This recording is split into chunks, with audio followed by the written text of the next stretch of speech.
Welcome to RISMedia Content Solutions Agent Webinar Series. I'm excited to have you here today. This is Burl Workman, CEO of Workman Success Systems, building elite teams all over North America. And we are fired up, excited to have some phenomenal guests here today. Before I introduce our guests, as always, we always have a great partner that helps bring these great webinars together. And I want to welcome Jason Harris from PNC Bank. Jason is going to be sharing with some insights and things that PNC Bank does really well, and a company you should all be very familiar with.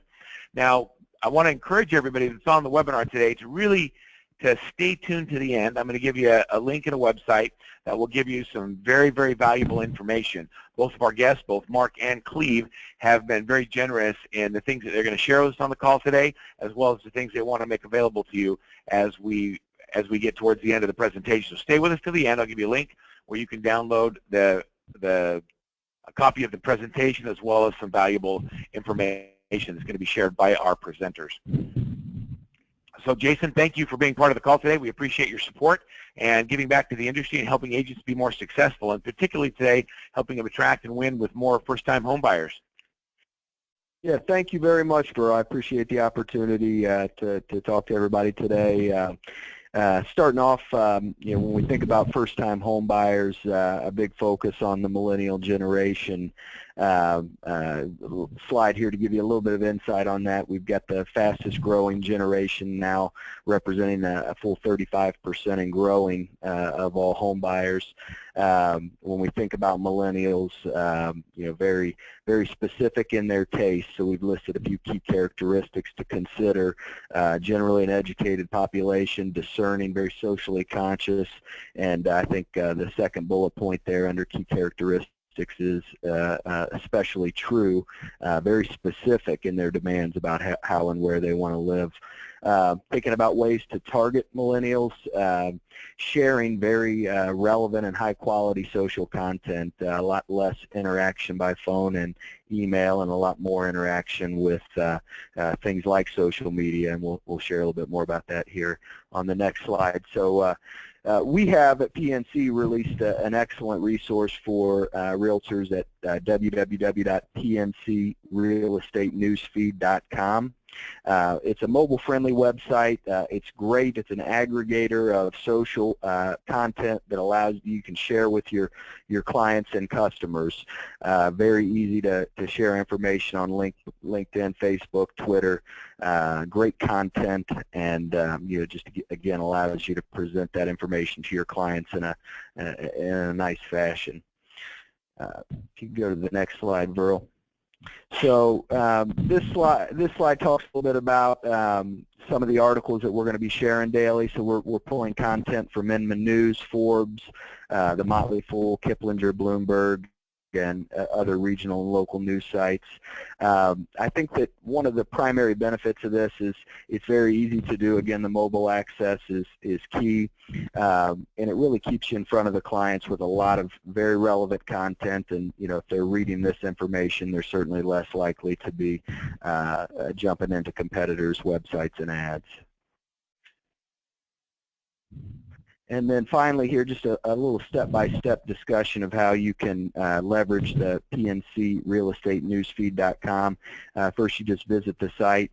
It's very user-friendly. You'll see the content available on the homepage there. You can access the daily articles, and then real simple, there's a button in the top right-hand side of each article that you can share through your ecosystem and with your clients on various social media sites, Facebook, Twitter, LinkedIn.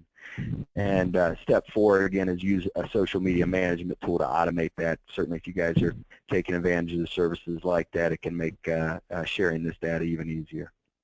Well, Jason, it sounds to me like you've listened carefully to what the agents are saying. They want to be more involved with social, but they don't know what to say, and they want to provide valuable information. What does it cost an agent to go in to the website and utilize all the content? Yeah, this is all a free service, so I think that when you think about an easy way to access your clients and to reach and to connect with your clients, we don't have any charge associated with this, so you can get on there today and start sharing for free, and the content is great. I love that, and I think that that's, I learned a long time ago that you get by giving, and that as you make things available and you provide great resources, that gives you an opportunity to open relationships with people that you have a desire to do business with. And I encourage everybody who's on the call to check it out, go to the site, download some content, and let's continue to increase the value of the information we share with consumers. It increases our value in their eyes. So thank you very much, and we appreciate you being part of the webinar today. Oh, thanks for having me, Burl. You betcha. And Jason, as we go through and we talk to Mark and Clea today, please jump in if you have questions or you have some comments as we go through. You're welcome to continue on and participate with us. Perfect. So our first guest today is my friend Mark Ryan. Mark Ryan has a real estate team in Dayton, Ohio, the Mark Ryan Group. The Mark Ryan Group this year is going to do somewhere between 140 and 150 closed transactions. It's a phenomenal team. He has 13 years experience in real estate, and as his market has grown, he's realized that in order for him to be able to serve the demands of the community in the market, he's had to grow his team as well. Mark has a great attitude. He's a good man, a good husband and father, and most importantly, he's willing to share, and that's what I like most about his attitude and being here. Mark, thanks for being on the call today. Thanks, Burl. That was a very nice intro, making me blush over here. And what are the names of your dogs?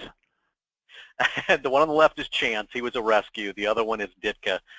We're Bears fans, so our first two were Peyton and Butkus. That's actually pretty funny. So let's talk about, so Mark, I want to talk today about, dealing with first-time home buyers and the consumers that's out there looking at properties today.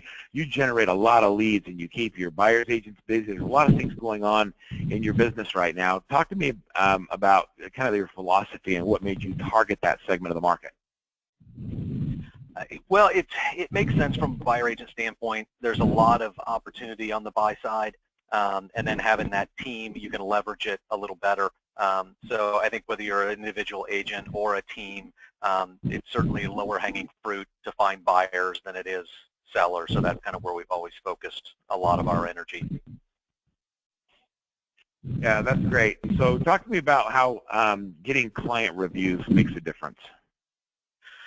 Well, we found, and as much as I don't think I'm uncommon, none of us really love Zillow. But it is kind of a necessary evil, and it works well. Buyers, we shop a lot on Amazon, I read reviews, buyers are doing the same thing on Zillow. So we pay them a lot of money, but we also get a lot of what I consider organic leads, and those come from our reviews.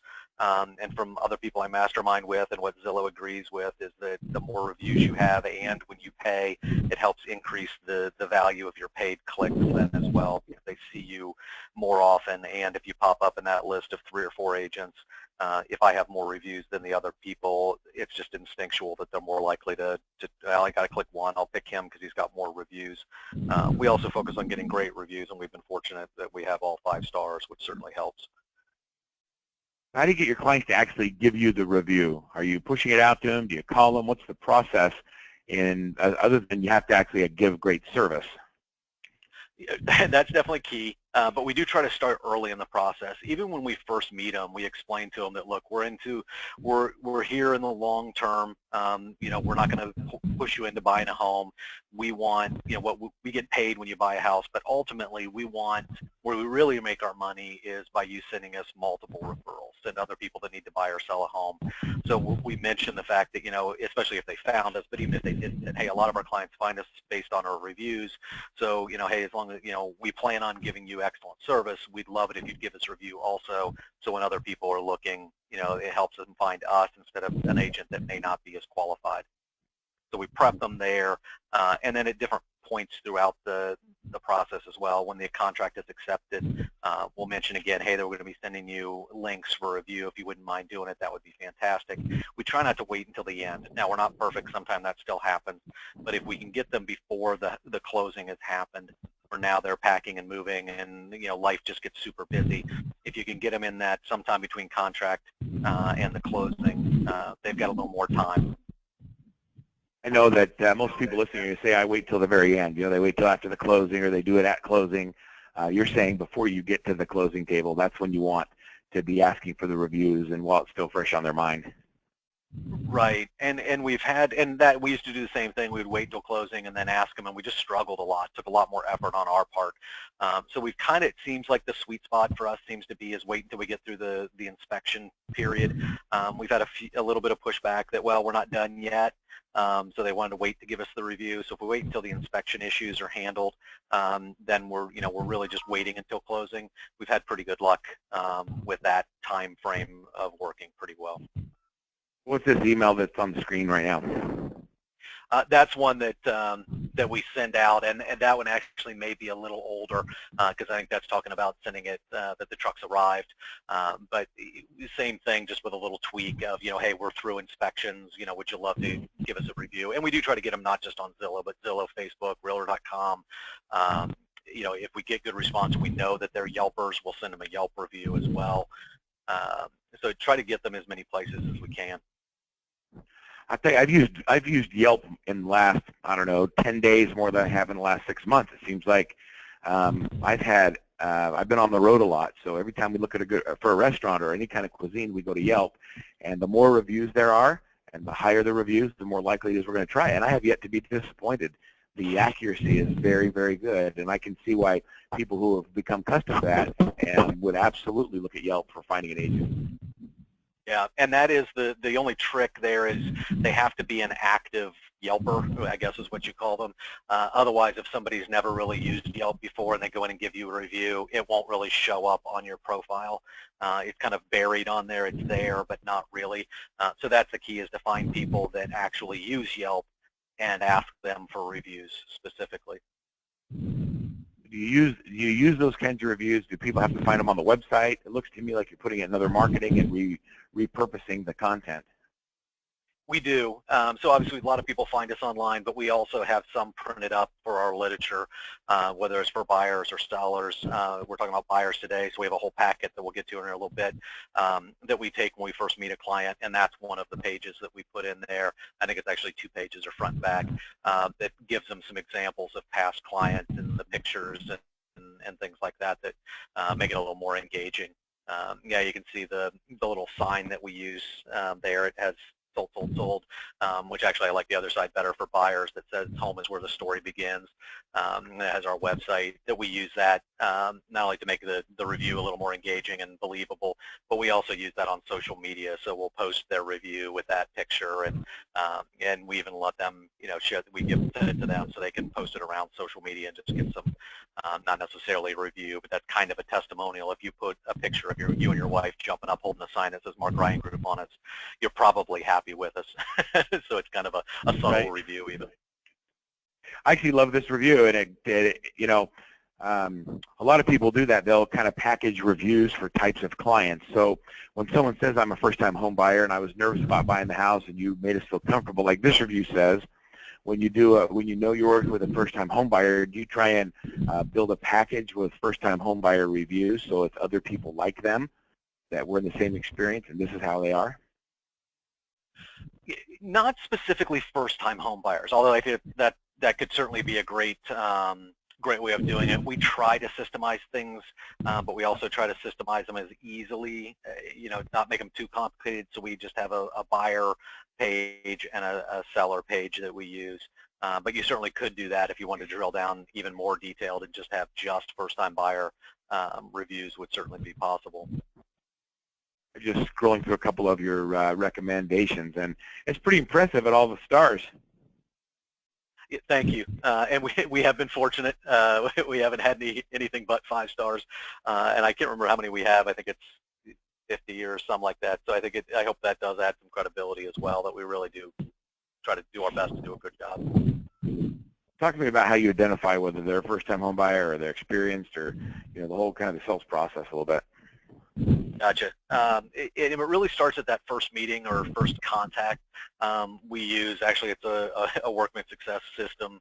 It's called LP Mama, so location, price, motivation, agency, mortgage, and appointment.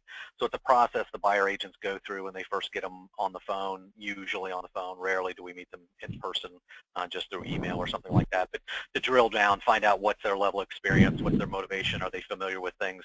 And honestly, the process for us isn't a whole lot different. Our objective is to set an appointment and then go through a process with them that we'll actually talk about here in a little bit, but take them through. We go a little bit more in depth if they are true first-time home buyers, but a lot of times, even if they're not first-time home buyers, if it's been 8, 10, 15 years since they've purchased, they're basically first-time buyers. So much has changed even in the last 5 years, let alone 15 or 20. So we really try to explain the process for them, and that's part of how we differentiate ourselves. What are some of the tools that you might use to find them? Online is big. We do enhanced ads on Zillow, Trulia, Realtor.com.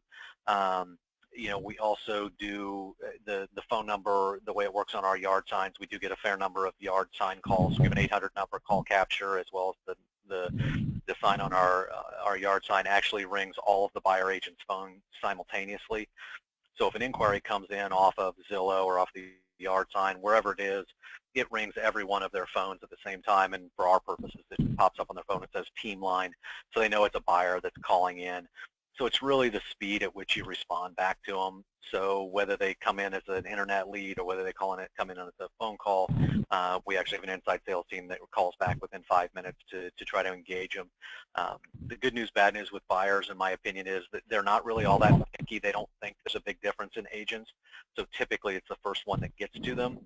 What we find is that when we meet people that have been through open houses or have met with other buyer agents to see a house, when they see what we bring to differentiate ourselves, we're a clear choice, and they choose us. So whether we get to them first, which is ideal, or if they've kind of played around with a couple other agents, we're able to convert them over into working with us. So let's talk a little bit about the package and what you bring. Sure. So basically, most agents, in my experience, at least in our marketplace, when they show up to show a home, whether it's an existing client, but we're talking kind of about a new prospect buyer, they either show up with nothing, or they may have a printout of the MLS, kind of black and white, single page, not really much information. We show up with an entire folder of information. So it's got information about us. It has the ABR, the Accredited Buyer Representative one sheets, which information about home buying and different pieces of information there. Information about the team. There's a copy of the contract. In Ohio, we have an agency disclosure statement that I think most states probably have, but that they have to sign at the first substantive meeting. So there's a copy of that.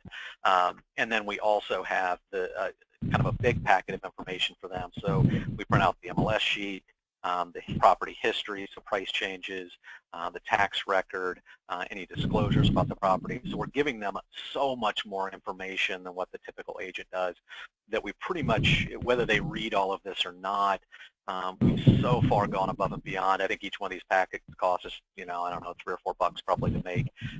But if we can get in front of a client, I think we're very good, but I think we'd probably land a lot of them just for the sheer fact that we showed up with more useful information and looked more professional than what so many agents do. And it's not that we show up in a suit. We're very casual. I'm likely to show up in shorts and a polo, way more likely than I am a suit.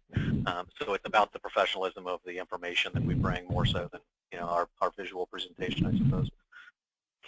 I do think that's interesting, and I know that there's a lot of Pop-Tart realtors, and a Pop-Tart realtor is somebody who wants to look at a house, and we drop whatever we're doing, we pop up, run out there, and show them the house. And I got that from Julie Timms, one of my clients in Hilton, and she says, I just got tired of being a Pop-Tart realtor. So now when somebody calls, we actually do the research, find the information. And Mark, when you show up with a packet, you have all that information about that property. How much easier is it to convert that client that you're meeting for the first time into a real buyer that, will go under a buyer agreement with you?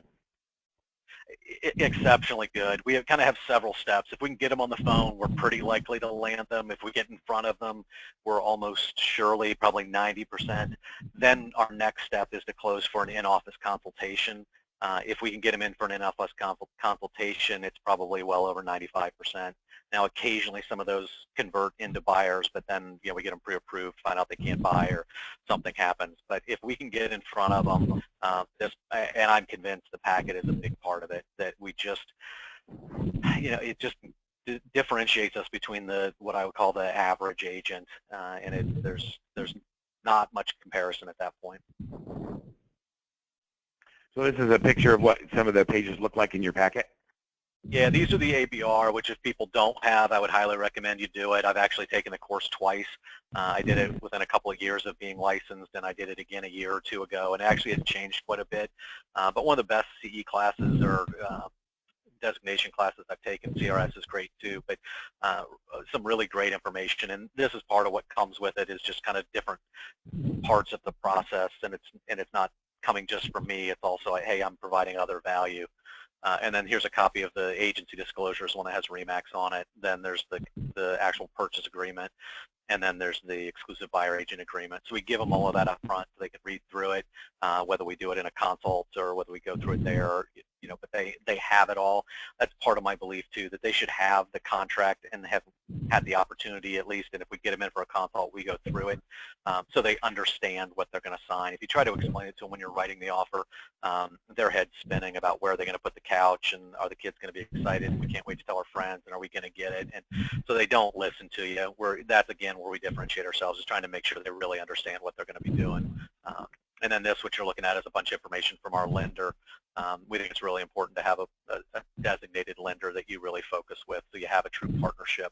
So we have a lot of stuff about them and kind of that, just the mortgage process in general in there. Excellent. Then there's a little bit kind of about the team. So again, to give them a visual representation of, hey, it's not just one agent. Again, for a team, now I could figure out a way to sell around it if I weren't a team, but the way we sell it is from the team aspect is that they're a buyer specialist that they're working with. So Carrie in the office is our client care manager. She's here available to answer questions and help make things go smoothly while they're looking. Then we've got Rebecca that handles all of our contract to close. So once it's under contract, she takes over and handles the inspections and appraisal issues and things like that. So that's all she does, is deal with those issues. So not only do we have one person that's all she's doing, she's not out showing homes, but it's also all she does. So she's good at making sure that when problems pop up, she's probably encountered them before. So we sell that to them, that it's, that you're getting more specialized care at each different step. Then myself and my wife Laura are always involved in negotiations and issues and things when they come up. But if I were an independent agent, I would focus on how they're getting individual agents, and you're going to talk to me every time, and all of that. There's always a different way to spin it, but we're a team, so we sell the team, and I believe in it. I think it is better service. But so yeah, I think a lot of agents are still against teams, and there's some teams have poor reputations because they're out there and there's no control and they're doing whatever. And the individual agents will say things like, well, the team, you really don't know who you're going to get. Do you try and deal with that during the sales process so they really understand the value of the team? We do, and that's when we talk about the fact that from a buyer agent, that they're out there looking at homes, and that's all they do, that they're not distracted with, negotiating post-inspection or appraisal or mortgage issues, and they're not listing homes, so they're not, getting called with questions for offers on one of their listings, and that's all they do. And a benefit to the buyer is that, hey, they may call to see a house, and they can say, hey, I'll show it to you, but I was just in it last week, and, there's 3 feet of water in the basement, do you still want to see it? Or they may come across a home that fits them that the buyer hadn't seen, and then the same thing with Rebecca, that she's here, she's in the office, that's all she's doing. She's not negotiating contracts, she's not doing listings. So we try to sell them on that specialized nature. I use dentists. I said, you don't want your dentist filling out the insurance paperwork and booking appointments. You want him doing what he needs, is drilling teeth and whatnot. I know that I'd freak out if I walked into a dentist's office and the dentist greeted me and then asked me for my form of payment. That'd be weird. Right, yeah. You don't want him doing everything. I don't want to see him until the teeth are cleaned and he's ready to drill. Yep, exactly. And hopefully I'm out. Right, yeah, you don't want him drilling. So here's just kind of a picture. So this is basically what it is. Obviously there's a bunch of stuff behind there you don't see, and we do Home by Design. There's a magazine in there. We'll stick a RE/MAX specific home buyer magazine in there. So we just show up a lot of information for them. Well, let's go through the process real quick, just kind of start to finish that you go through. Sure. So basically, if we get them in for a buyer consult, that's our kind of the holy grail for us, is that's what we really want. The ultimate objective there is to go through the process, go through the contract, make sure they understand what's going to happen at each phase. And we need to get pre-approved. We're going to set up a search online. You're going to get a bunch of homes. We recommend that they go through those, narrow them down, then drive past them. Our market's been pretty hot, as I know a lot of markets have, so that sometimes can be a little difficult. So we try to get them at least Google them, look at them online. There's no point in us driving across town, pulling up in front of a house and saying, oh, there's a water tower or a power line or something that they just, there's no way we're going to buy this house. Then, you know, so if they drive past them or do whatever, they'll narrow it down even more. And then if we go look at 5 or 10 of them, when they walk into the first one and it's, quote, the one, it's not really the first one they've seen, because all their friends and experts are going to tell them, don't buy the first one. Well, it's not. You looked at 100 online. You drove past 20. You know, we went in 5 or 10, and so you can feel comfortable that you're making a good decision. Like I said, we also go through the contract with them so that they know what does it really say. You know, what considerations do we have to think about? Are we going to ask for closing costs or not, or warranties, that type of thing. Let's see, what else do we have on there? Mark, I like basically, that I was just gonna say what I like about the whole process you're talking us through is that even you're dealing with a lot of first-time home buyers, you're making them feel like you really need to provide them with all the information to help them be experts, so that when you find that house, even if it's the first one, they can pull the trigger and be done. And what's really resonating with me is it's not that any of this stuff is rocket science. It's, you put it together in a system and you do it every time. Exactly, and it's so it is systematized, but truly we do it with, you know, first-time buyers or repeat buyers. It's our core belief that they need to understand it. That decisions aren't up to us or me; it's up to them, and we want to make sure they have the information that they need so that they can feel confident. Now here what you're looking at, we use a company called Keeping Current Matters. So if we get somebody that's kind of on the fence about whether we want to wait till spring or next year, or we want to save for more down payment, you know, ultimately we'll do whatever our client wants. But this is a good representation of, hey, if prices go up and interest rates go up, which is kind of the general prediction, that ultimately it's going to cost you an extra, in this example, $174 a month. So maybe it's not a good idea to save for that down payment, or, you know, save for 10% instead of 5%, or, you know, whatnot. That at least, again, trying to give them some good information. Right, it's the cost of waiting to buy. You don't know what's going to happen. Right. We know what today is. We don't know what the future holds. But here's another example of Fannie, Freddie, Mortgage Bankers Association, NAR. Everybody's predicting that rates will increase. It's just a matter of how much, but they're likely to be higher than they are now. So if there's not a compelling reason to wait, don't. And again, just a couple different examples of what we use, depending on how the buyer likes to see it.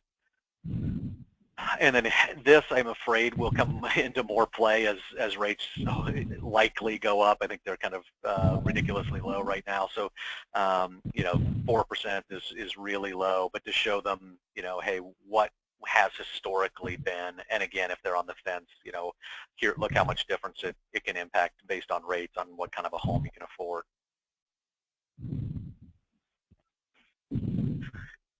Another thing we do to kind of help differentiate ourselves, we use a Commissions Inc. website, but this is also the app for their phone. So they can see property lines, they can see the listing. If you click through, there's going to be several different screens of stuff. They can make notes, they can save it, they can share it, they can schedule a showing directly with us. There's a scorecard there down towards the bottom where they can help keep track of, you know, how do they like the different you know, one house over another. So again, it's something that not every agent can or does offer. Now, you said that kind of quick. That was Commissions Inc. that is providing this mobile app? Correct. Yeah, they do our website, our CRM, and this is part of the solution also. And there's others, Boomtown and Tiger, and they probably all have similar types of tools, but Commissions Inc. is the one that we use. Yeah, I have a Commissions Inc. site as well. It's really cool. Yeah, they do a good job. We've been very happy. Now, HomeSnap is provided for us through our MLS, but it's through Matrix. So I imagine I think that's one of the bigger ones. So I'm sure a lot of clients or a lot of the agents on the phone probably have access to it as well. But again, this is nice. If you're standing in the house, like you're showing the property lines now, and that's an inevitable question you'll get is, where are the property lines? Well, here you can get, look, don't go building a garage based on these, but here's a pretty good indication of, especially if you get bigger property with some trees or things on it, makes it a little easier for them to understand. And again, it's tools a lot of people have, but a lot of agents either don't use them or don't take credit for them. So that's a big part of the takeaway, I guess, is take credit for stuff. If you're doing it, make sure the buyer knows you're doing it. I love that. I love your full disclosure. Now, don't be building a garage based on this information, but here's an example. Right. What the lot lines might be. So how is your, Mark, you've got multiple lead generation systems, and you've got a lot of great technology and tools. Is your lender involved in some of those things? He is, he has a team also. They have access to the back end of Commissions Inc., so we can make notes and assign tasks back and forth. But they also have one of the guys on their team helps go through and call and make sure that that the buyers have been touched, and get quick pre-qualifications and that type of thing. But we involve heavily with our lender to make sure that, one, if we're out showing homes, the buyer can really buy them. The buyer, in my opinion, gets a better experience when you work directly with a particular lender kind of all the time. And then also when we're making the offer, we can sell it a little more strongly, and that, look, this is our go-to lender. If he says they can buy a house, they're solid. So having that great relationship with your lender, I think, has multiple points of value for the client. I couldn't agree more. Dealing with multiple offers. So we do a fair amount. We're still in Ohio. I'm sure there's markets where this is way more common than here, but it's a fairly common occurrence for us. So we try to prep them during the consult that this may be something that's coming. And then our philosophy that we share with them, trying to, at that point, so they don't think we're trying to just get a quick sale, is that present an offer that's what we call good enough that the seller's afraid to say no, that they're afraid to counter. That if they make an offer that, the buyer says, well, I know they're going to counter. Well, if you know they're going to counter, you've made a dumb offer, in my opinion. Make an offer that they might take. So we have this offer worksheet that we use to go through with them. So at least in our market, it's common. We offer a purchase price, but then we're asking for seller contribution towards closing costs, home warranties, tax proration. There's lots of other considerations. Are we asking for the appliances? What about occupancy? When are we closing? All of that information. So for us, it kind of walks them through all of those other small decisions. Then it talks about, what are the comparables, and then ultimately what do you want to offer as a purchase price now, given into consideration you've asked for closing costs, you've asked for occupancy after, right at closing, whatever it is. It helps frame it a little better than the norm would be, okay, what do you want to offer, and then put in all those pieces of the puzzle. So this does help us. I love the ability to be able to train the agents and take them through the process of thinking through what the offer is going to look like before you actually present it. I think that makes a much more powerful offer. This is great. The things that you are willing to share with us, what are we going to make available to the agents at the end of the call? That would be this purchase offer worksheet, which, it is kind of somewhat specific to our contract, but it would be very simple to, tweak it. There's we've got some weird tax proration kind of things, but it'll definitely give them a very good template to, that you could use this probably within any contract in the country. There just may be a few things that don't apply, or you may have to add a couple other things. But I'm going to give them a copy of that as well. And it's just something I came up with, but it works well. Mark, I love it. And we've loved having you on board as a Workman Success Coach, and we wish you continued success in your business. If you'll stay with us till the end, I'm sure we'll have some questions. You okay hanging on? Absolutely. All right, thank you very much. Next up, we have Cleve Gaddis, who's managing partner broker of Gaddis Partners in Atlanta, Georgia. And I got to tell you, I've known Cleve for many years, and I just spent some time with him at a conference in South Carolina. And the more time I spend with Cleve, the more I realize how much I don't know about running a business. Cleve is a thinker. He's someone who understands system and process, and most importantly, he really understands how to provide his clients and his team members the resources and tools that they need to be successful. And he's a mentor and a friend. He's a workman success coach, and most importantly, he's a great husband, a great father to his daughters, and we're excited that he's here today. Cleve, thanks for jumping on the call today. Oh, my pleasure, Burl. Thank you very much for having me. And Mark, great information. I'm going to focus on a little bit more of a macro level, so I'm probably not going to give as many actionable items, things you can take action on immediately. Instead, I'm going to focus on how to look at the market with first-time home buyers, how to understand what they're thinking and what they need, because ultimately if we can change the way we see a situation, we'll feel differently about it, we'll think differently about it, and then more than likely our behavior and actions will be different. A couple things I would like to mention from Mark's presentation is that he mentioned anything he has to do multiple times, and we say 3 or more times, he has a system for it, and I think that is really key. He mentioned the LP Mama, which is the script they use for incoming buyer calls. He also says, hey, I have a system that I use in multiple offer situations. Well, in my opinion, a person who has a system in place for a multiple offer situation is going to put themselves in a position to handle many, many, many more multiple offer situations because they're prepared and they have a system for it. People who think and do what someone who makes $20,000 a year will make $20,000 a year. People who think and do the things that someone who makes $200,000 a year does will make $200,000 a year. And people who think and do the things that people who make $500,000 or $1 million a year do and think will make $1 million or $500,000 per year. And I imagine we have some on the phone who are thinking, this is crazy, I'll never make $1 million a year. But the truth of the matter is all you have to do is learn to see things like a person who makes $1 million a year and then think and behave the way they do.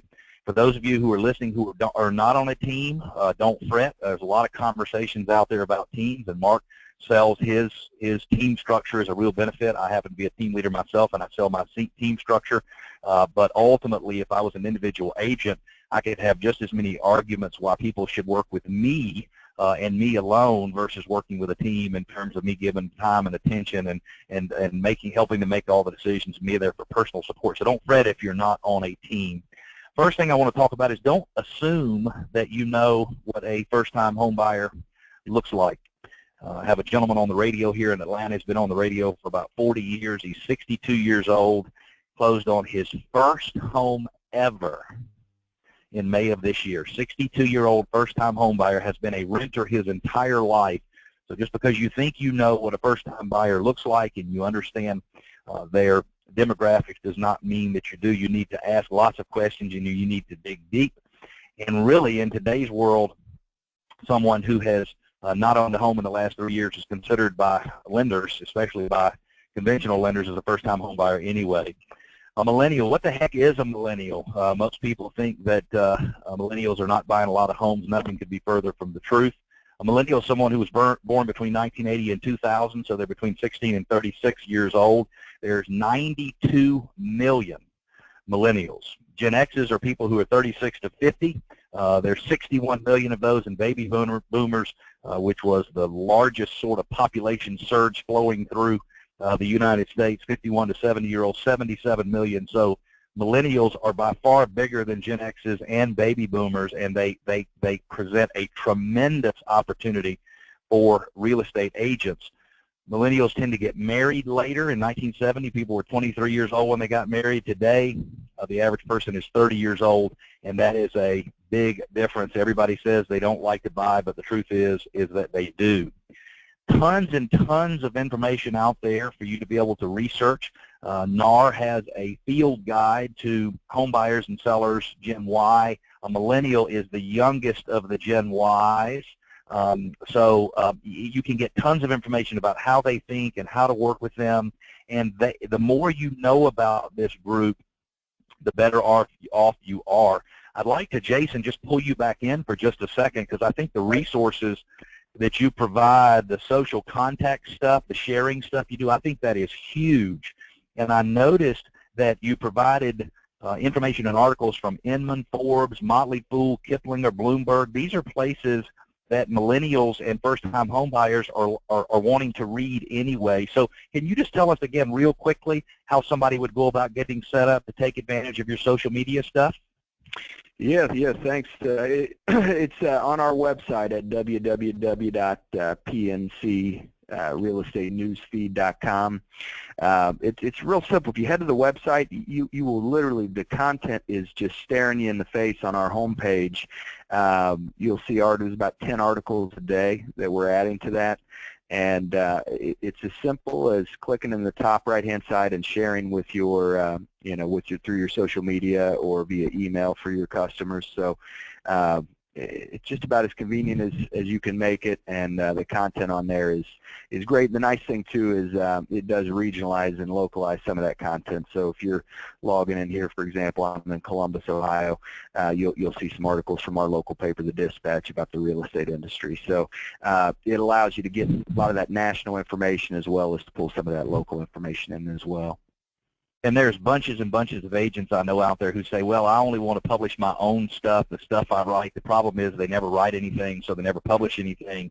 And my advice to you is take whatever you can get that's impressive to first-time home buyers, that sort of speaks their language, and use it. And if PNC's got a great tool for you to use, let's jump on it and use it. This is one of the tools that we're going to give to you at the end of the session. This is a rent versus owning analysis, where you take all of the costs associated with renting a place, you take all of the costs associated with buying a place, and you come out. It's a spreadsheet that does all the calculations for you, and it's an Excel format. And I did a calculation the other day. Cost somebody $1,800 a month to rent a place, and the net effective cost of buying a place, $500. If you think that doesn't get somebody motivated to jump into home ownership, give it a try and see exactly how it works. Millennials and first-time home buyers, they want information. All the stuff that PNC and Jason was talking about, that is right up their alley. They want tons and tons and tons of information. They want to learn on their own. They want you to provide them with links and resources and tons of good stuff. And I loved what Mark said earlier about overwhelming buyers with information on listings that they're interested in. If you take a millennial first-time home buyer and you give them tons and tons, and here's a document, and here's a survey, and here's a this, and here's a that, it's like a baby blanket or a comfort blanket for those buyers, millennial buyers, and they will move forward much, much faster. So don't be afraid to give them tons of information. A lot of people think millennials are living in urban areas, in cities, but the truth of the matter is they're living out in suburban areas just like their moms and dads and their grandmothers and grandfathers did. 2014, 21% of millennials bought properties in urban areas.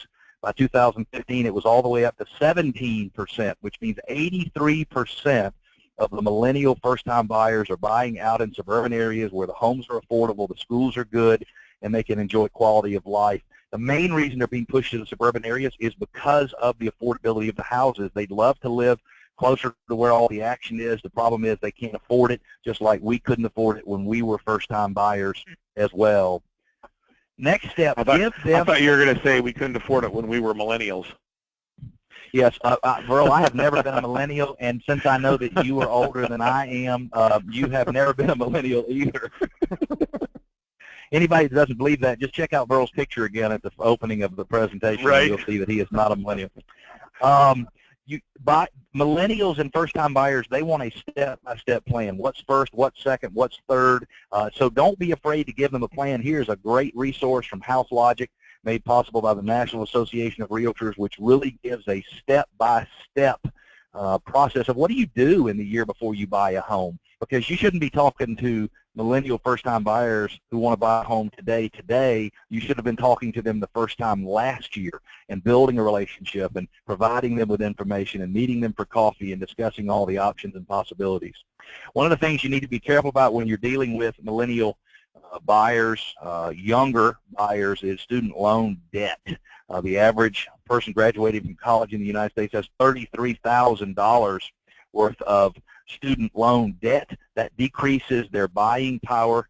or the payment, the minimum payment on that would be $330 a month because FHA and the other lenders just changed the requirement, so it's a 1% minimum payment unless they have a fixed other payment, which means their buying power is decreased by $63,000 as a result. It does not mean they cannot buy.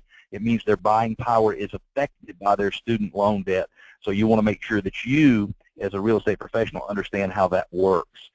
Dealing with younger first-time buyers, you better know your numbers. I talk to real estate agents all the time, and they're afraid to calculate buyer payments. They're afraid to help a buyer determine how much money they need to bring to closing, how much it will cost every single month. Just take some time and learn to master that process. There's some great apps you can get on your phone to help you with all of that information. But as you're looking at homes, you need to be able to tell them, look, here's how much you'll bring to closing. Here's how much it's going to cost you on a monthly basis. You can get your lenders, people like Jason, who will be your partners in the process, who will help you get very specific information.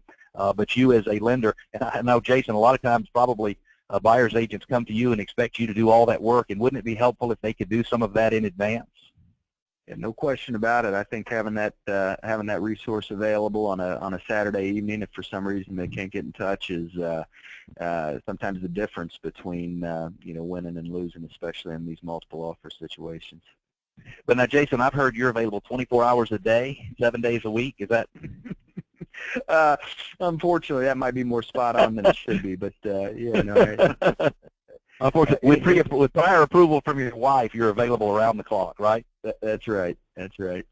Make sure you're aware of any special programs for first-time buyers. They can put a little bit less money down on a conventional loan. There are generally some Federal Home Loan Bank programs, and I would assume, Jason, you guys do some of the Federal Home Loan Bank stuff somewhere in the area, FHA loans, VA loans. I mean, you got tons of boomerang buyers, people that were forced out of the market that are coming back, and there's all kinds of special programs. Jason, you want to make any comments on any special programs? Yeah, I would tell you that we offer some great affordable housing solutions. As far as conventional options, a couple new programs out there, Home Possible and Home Ready. Some great 3% down options you can structure with no PMI, and then we also offer in certain markets a $500 down program with no PMI that's specific to eligible incomes or geographies. And is that with somebody, with a family who has the average household income in the area? Do they have to have less than the average household? How does that work? Yeah, it's really neat. It's called our PNC Community Loan Program. It's again a $500 down option. From a qualification standpoint, the buyer has to either make less than 80% of the HUD median income for the area, or if the property itself is located in a low or moderate income census tract. In those cases, we have no income restrictions. So, it really helps out with first-time buyers being able to offer that $500 down option. And we also provide between $1,500 and $2,000, depending upon the geography, as a free grant towards closing costs. Fantastic. So can I give you my Social Security now and you see if you can get me approved for a loan? So when you think about it, if everybody will just turn off their mic so they can't hear my Social Security. But look here on the screen, you've got cheese. If you want to attract a mouse, you use cheese. If you want to attract a cat, you use cat food. If you want to attract a teenage boy, you use a teenage girl. And so you need to understand what first-time home buyers are looking for, and they're looking for help with down payment, they're looking for monthly payments, they're looking for information. So if you'll just talk about what it is that they're looking for, and if, for example, we list homes in certain areas of the city, and we'll say buy this home for as little as $1,150 down and $833 per month. Now, a lender has to be careful quoting that stuff, but a real estate agent does not when you're working with a lender partner, and then you can feed those leads off to a lender like Jason at PNC Bank. So real quickly, attracting first-time home buyers, just a quick summary.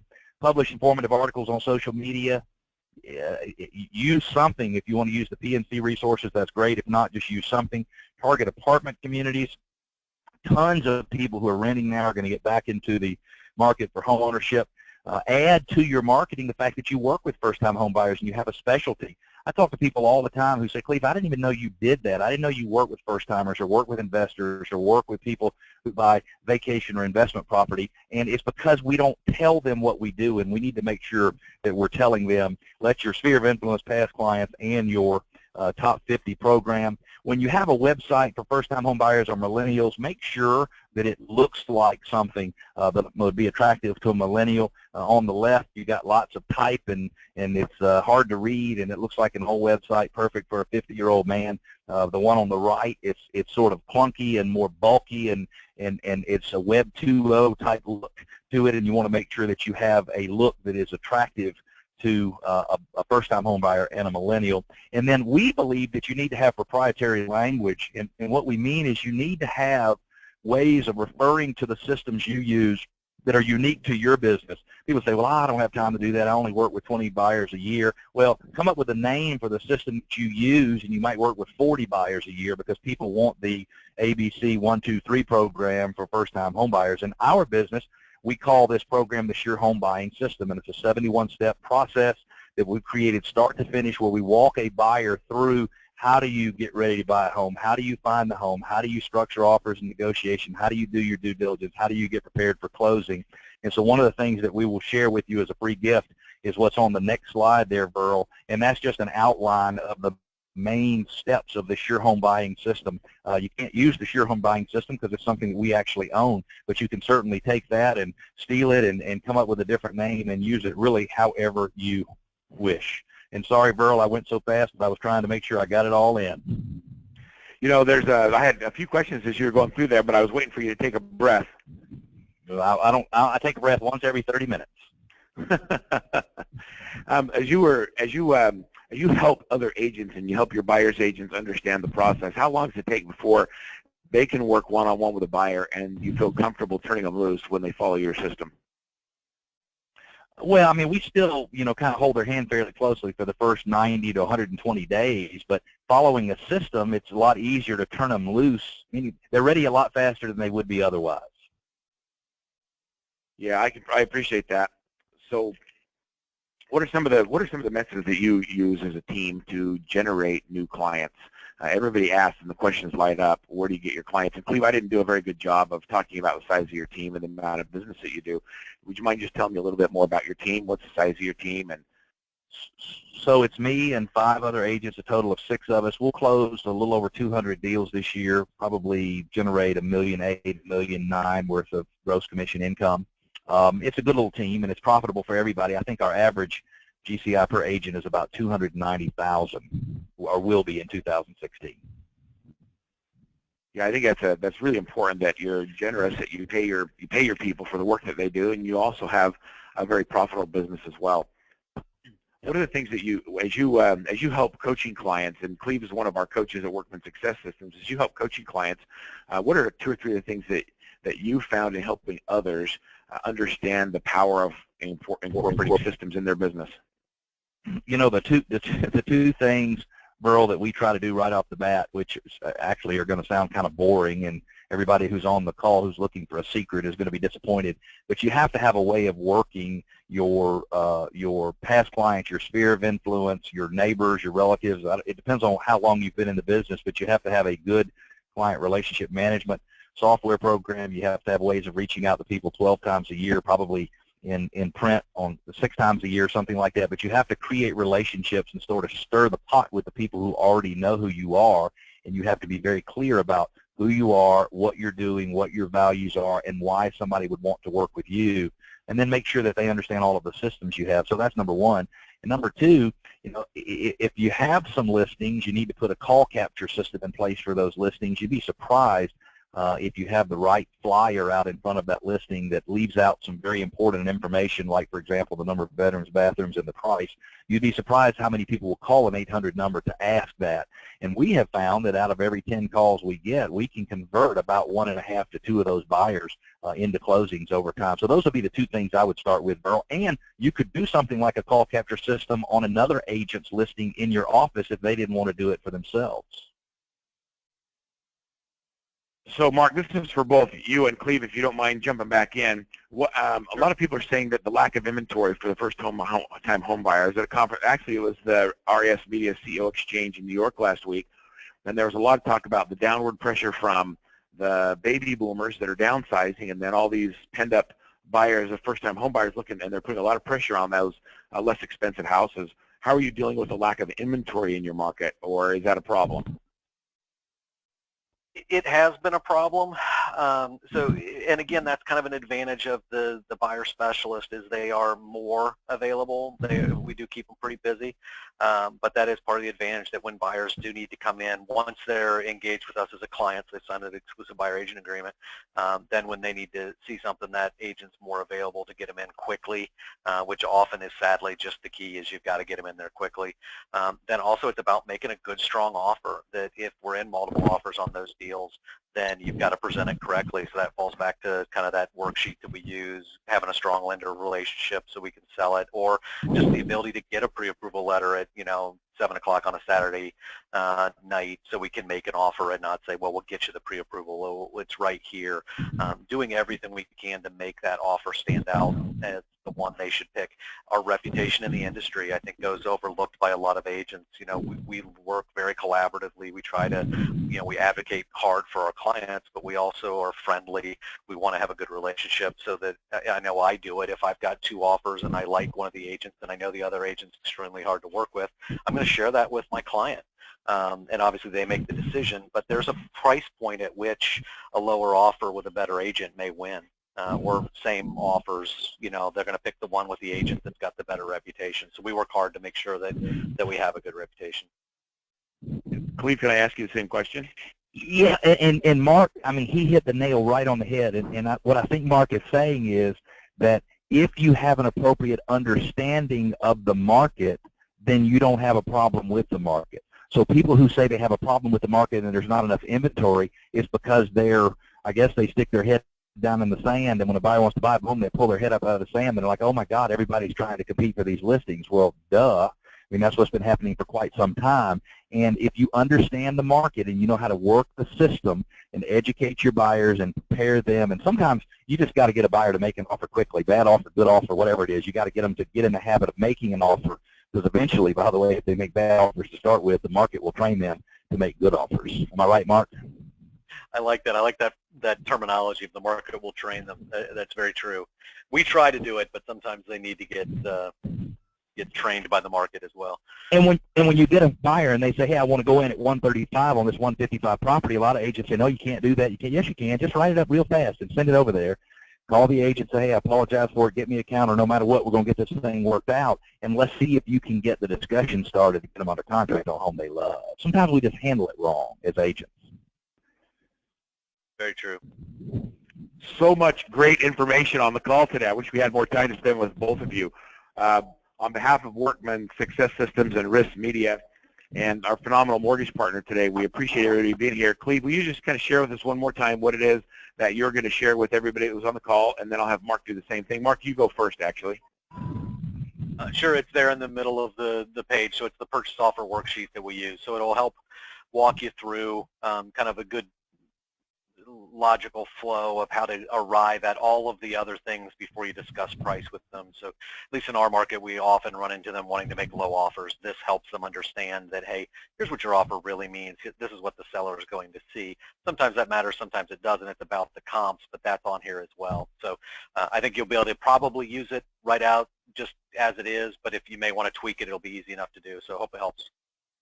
One thing I've learned about the elite and the top agents in the country, at least the ones that we associate with, is they're givers. I appreciate you for being a giver. Cleve, what's in the Sure Home package? So actually, I'm going to share 2 different things. Over on your left, that is actually a printout of an Excel spreadsheet, which does the home rent or buy analysis, which allows potential home buyers to say, hey, look, here's the cost of me renting a place, here's the cost of me buying a place.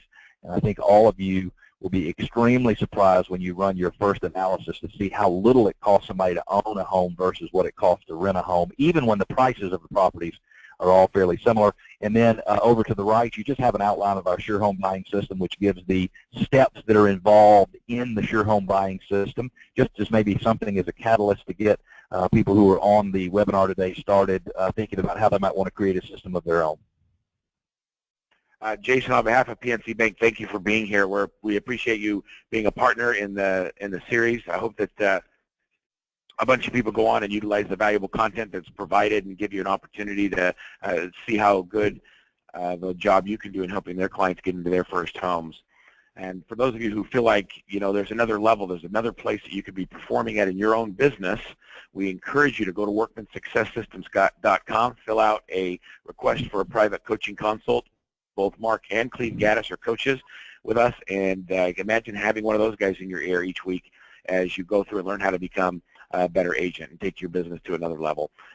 Thank you for being here. Until we talk in 30 days or so, have a phenomenal last part of 2016. It's going to be a great, as we go into the fourth quarter, it's going to be a phenomenal year. So let's turn it up and have a great time. We'll talk to you all soon. Thanks, everybody.